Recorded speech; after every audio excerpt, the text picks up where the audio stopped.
بھاپوں میں تپتی زمینوں پہ سجدے، سفر میں وہ گھوڑوں کی زینوں پہ سجدے، چٹانوں کی اونچی۔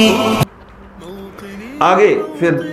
اللہ تعالیٰ دوسری چیز کا بھی ذکر فَإِنَّ الْمُتَّقِينَ فِي مَقَامٍ أَمِينٍ، بے شک تقوی والے، خوف خدا والے، ڈرنے والے لوگ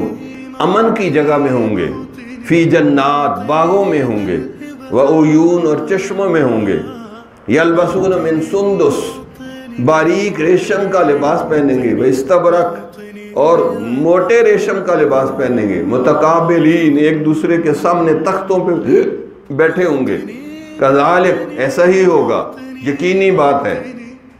وَزَوَّجْنَاهُمْ بِحُورٍ عِينٍ اور ہم ان کا نکاح بڑی بڑی آنکھوں والی حوروں سے کر دیں گے۔ یعنی جس عورت کی آنکھیں تھوڑی سی گول اور بڑی ہوں زیادہ خوبصورت لگتی،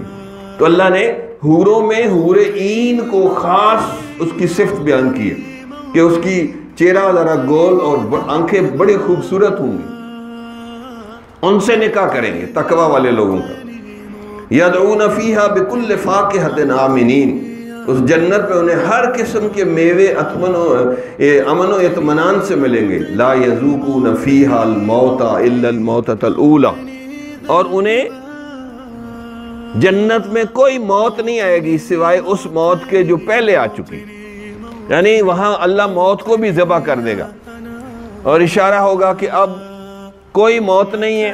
ہمیشہ جنت والے جنت میں رہیں گے۔ سفر میں وہ گھوڑوں کی زینوں پہ سجدے، چٹانوں کی اونچی جبینوں پہ سجدے، وہ صحرا بیاباں کے سینوں پہ سجدے،